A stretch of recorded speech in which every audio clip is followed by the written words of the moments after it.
Prime Minister Skerrit anticipates increased job opportunities as construction activity intensifies in the new year. A Lee Sparta lawsuit against government before the Caribbean Court of Justice. And over 1,000 Dominicans to receive eye surgery under Venezuela's Miracle Eye Care program. I am Julian Morris with the Channel 5 News. The details after this.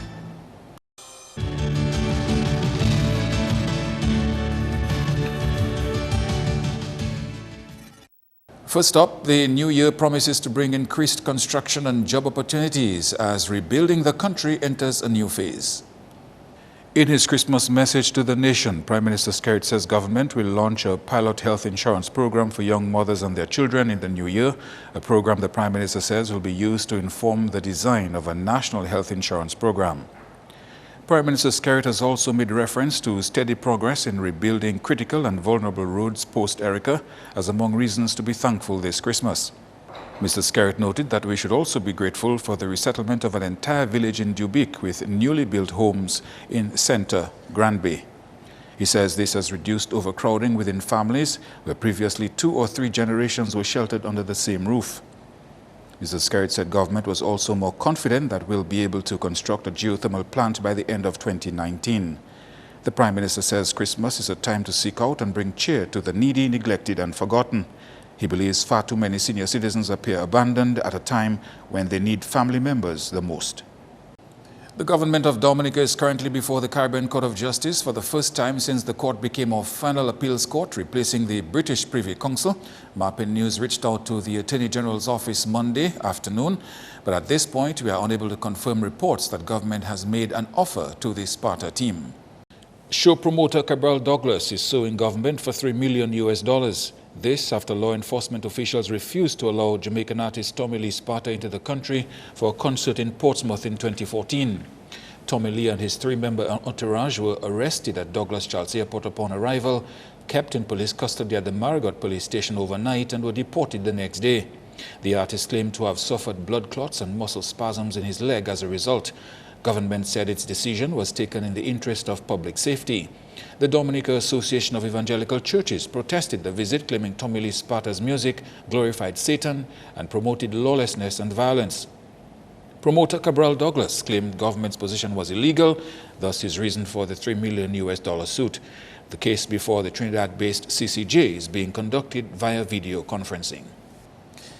In other news, over 1,000 surgical procedures to be conducted at the Princess Margaret Hospital under the Miracle Eye Care mission. Andrea Louis has more. Earlier this year, the governments of Dominica and the Bolivarian Republic of Venezuela signed a cooperation agreement for the Miracle Eye Care mission to come to Dominica. The mission visited Dominica from 4th to 10th December and focused on people who suffer from pathologies of the eye, such as cataract and pterygium fleshiness. Each of the 7 health districts was visited during the mission's stint in Dominica, and according to information from the Embassy of the Bolivarian Republic of Venezuela, the Venezuelan doctors saw 1,227 people, and from that total, there are 681 who will be in need of preoperative testing. This phase of the program will be announced by the Ministry of Health. The Miracle Eye Care mission is planning on returning to Dominica between February and March next year for pre-operative evaluation sessions.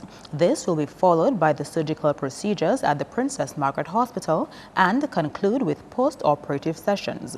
According to the Venezuelan embassy, it is important to note that the total number of people who received eye checks does not represent the total of surgeries, because there are patients who were diagnosed with both eye conditions, namely cataract and pterygium, and that represents more than 1 surgery per person. The results show that the Venezuelan doctors would have 1,182 surgical procedures at the Princess Margaret Hospital. And the Dominica Council on Aging is reporting progress in the establishment of a registry of caretakers for the elderly. The issues of elder abuse and proper care of the elderly have been on the cards for the Council on Aging for some time now.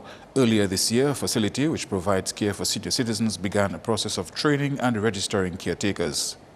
That a training program has been organized, not by the council, but council has sanctioned the training. It's organized by local persons here who has a nursing home in Mount Daniel, right? And she just completed the training program. A number of persons have gone. These are for persons who care for the elderly. And so what we will be doing following that, all those who have passed the final exams, we will then be putting them on a register. And that is the start for ensuring that all persons caring for the elderly are trained and know how to take care of the elderly. Enforcing regulations in facilities which care for the elderly is also a step closer to becoming a reality. One of the things that have come out from the Ministry of Social Services is that a consultant has been hired and has been doing some work on looking at the regulations for the for senior citizens' homes. And that is also another very important aspect of the care of the elderly. And so we are working with them. We had some dialogue with the consultant, and hopefully those things will be coming on stream by next year. You are watching Channel 5 News. Coming up, 8 women enter the ring for Mother Queen title 2017.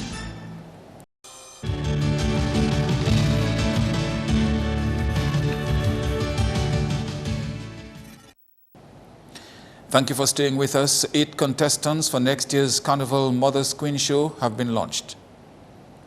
The show, which will be in its 5th year next year, will be held on Saturday, 18th February at the Arawak House of Culture. Hailing from the scenic village of Thebo, I am 24-year-old Tamika Bergens, a woman who possesses beauty, intelligence, and vibrancy. I am a proud mother of 1 and the first contestant at the upcoming Mother's Queen pageant. As a primary school educator, I enjoy being one of the main pillars of a sound and progressive society, hence my platform, making your children your #1 priority. Elegant, intelligent, and bold, I am Della Gachet, with talent and class yearning to unfold.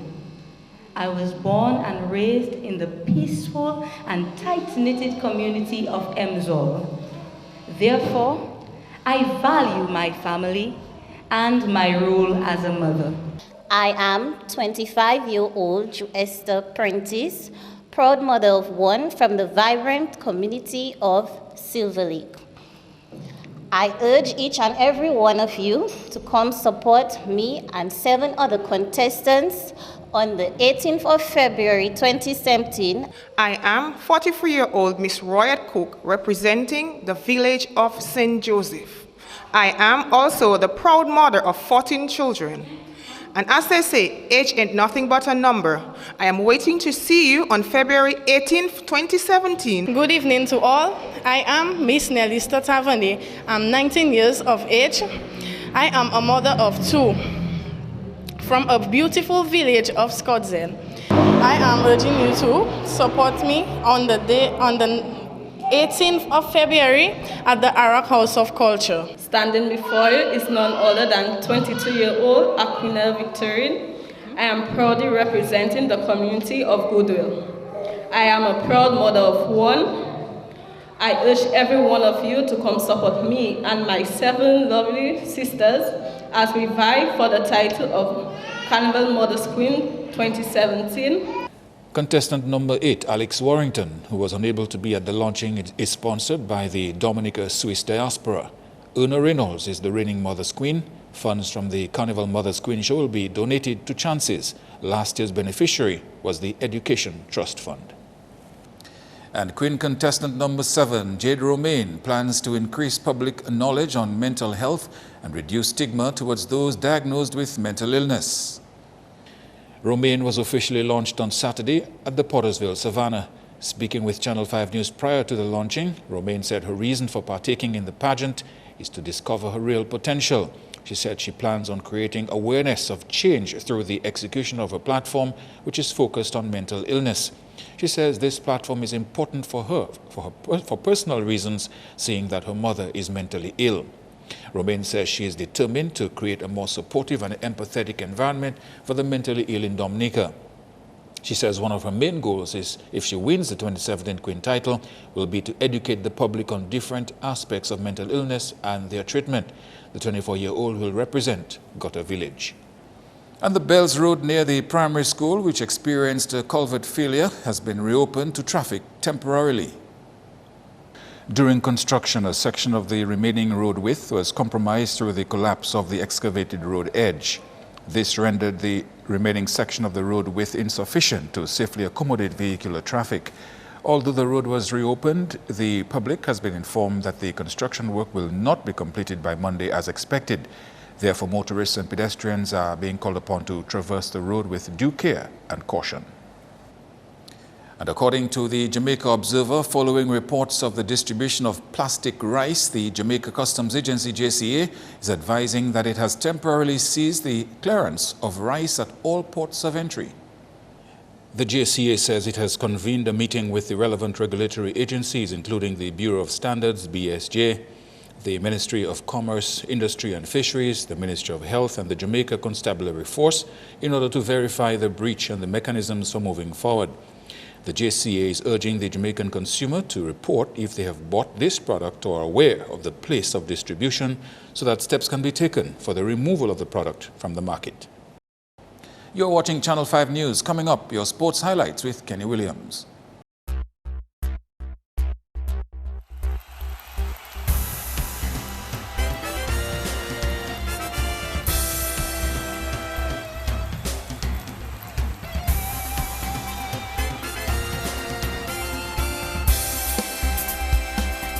First up in sports, the efforts of Sonal Ambrose, Tyron Theophile and Liam Sebastian helped Windward Islands Volcanoes take a 94-run win against Leeward Islands Hurricanes in round 4 of the regional 4-day tournament on Monday. Volcanoes declared on 333 for 8 on the final day with Tyron Theophile on 96 and Sonal Ambrose 91. Gavin Tung and Rakeem Cornwall picked up 3 wickets each. In reply, Hurricanes scored 273 for 9. Jamar Hamilton had a game high of 125. Liam Sebastian took 4 wickets. Meantime, the Windward Islands captain says the win was a team effort. It was a hard-fought game. The game came into the last, won the game for about 10 overs to spare. So obviously we had to put in a lot of effort, but I must say credit must go to the entire team. To be 48 for 7 and end up winners in a game. I think that shows a lot of character and a lot of determination by the team, and to come out victors at the end of the game, I must say I'm satisfied with the entire team performance. To be honest, I've been getting a lot of stick, but I haven't been bowling a lot because of the situation that we have been faced with the day-night. So I think that's the most I've bowled for the season. Before then, I maybe only had about 18 overs in the previous game. So I got the opportunity to bowl, and obviously with Shane had a little bit of a niggle this afternoon. We both had a little bit of niggle, but at the end of the day, we had to put it behind and just try to fight for the team, which we did. And coming down to the end, he was struggling a little bit more than I was. So, as Devon came in and he said, he believes that this game has to be won by Shane and myself. He said that Tyron, yes, he did his job. He broke the partnership for us, and he came to me at tea time and he said, Skip, for us to win this game, it has to be you and Shane. And then went out after tea. First over after tea, we got a crucial wicket, and that just set the tone for us to go forward and get the rest of the wickets. Coach of the Leeward side says he is not discouraged by the loss to Volcanoes and is now focused on his next match. In regards to our shortcomings, we will just have to go back to the drawing board and make sure that whatever we're doing, our goals are met along the way. Unfortunately, we have Windward at one stage about 60 for 7 or something, and we allow them to get away.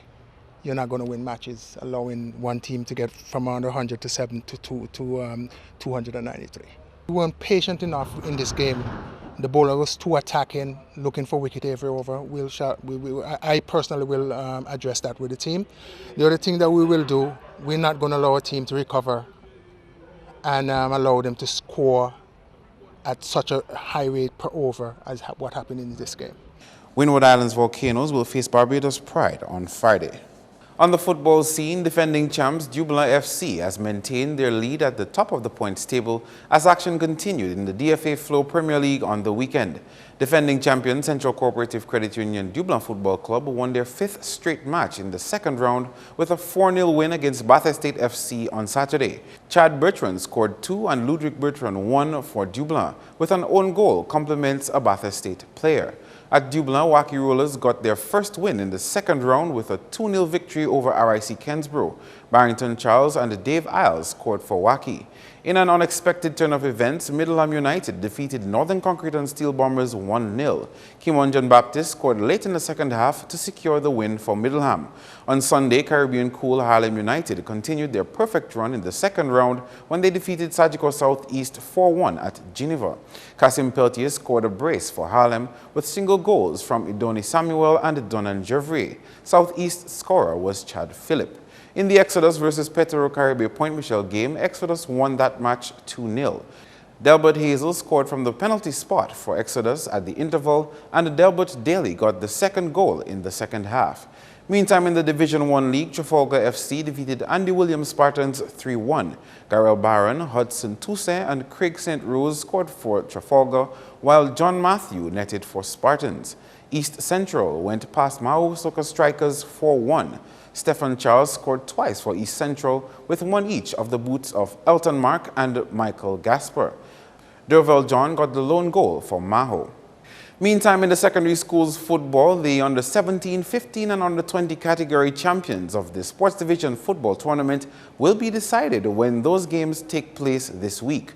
Domlec Dominica Grammar School will be looking to cop 3 championships this year, beginning on Wednesday in a clash against Isaiah Thomas Secondary in the under-17 category.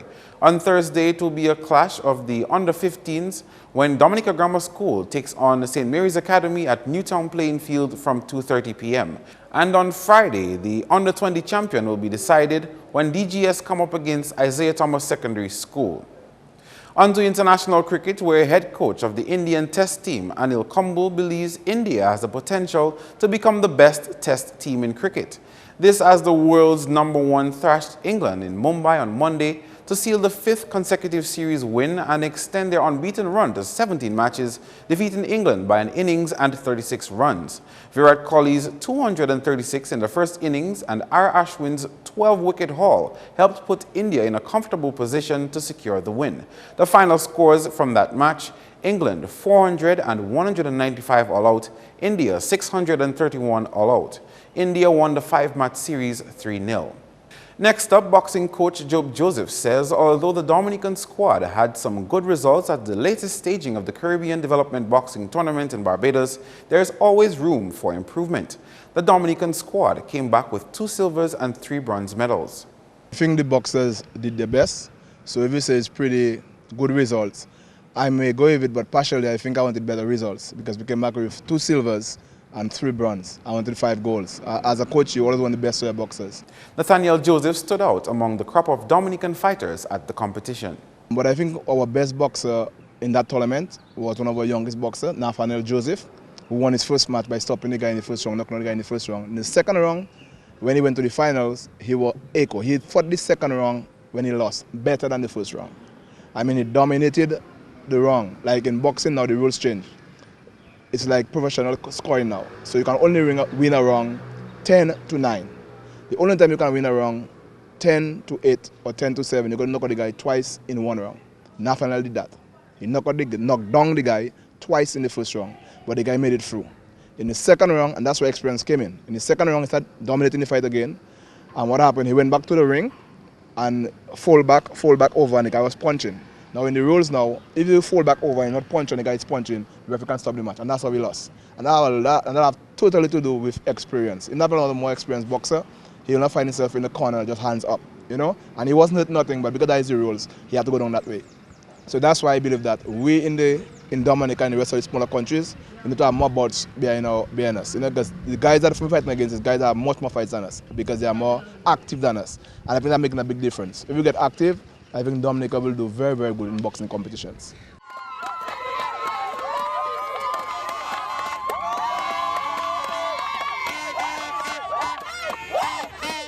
It was an easy 2-game win as the Grand Bay Rising Stars won the 2016 Giant Malt National Rounders League Championship with a 7-wicket lead against Dubula Almond Stars in the best-of-3 finals on Sunday.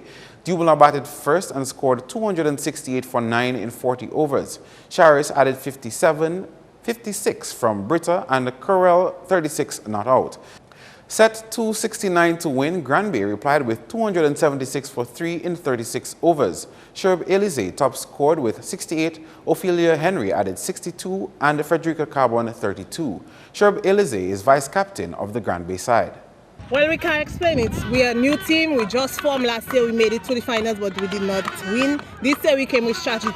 We came with game, and we were determined to win our match. We decided the bowling, we're going to switch it up. We decided let them bat first. Whatever runs they put down, we're going to defend that. Well, looking forward to the next season. We're going to come harder and stronger. That's the Rising Stars. We keep rising. The Dublin Almond Stars team chose not to comment on their final match against Granby. Dubic Rising Stars were the 2015 champions. That's all the sporting highlights for now. I am Kenny Williams. Be sure to join us next time.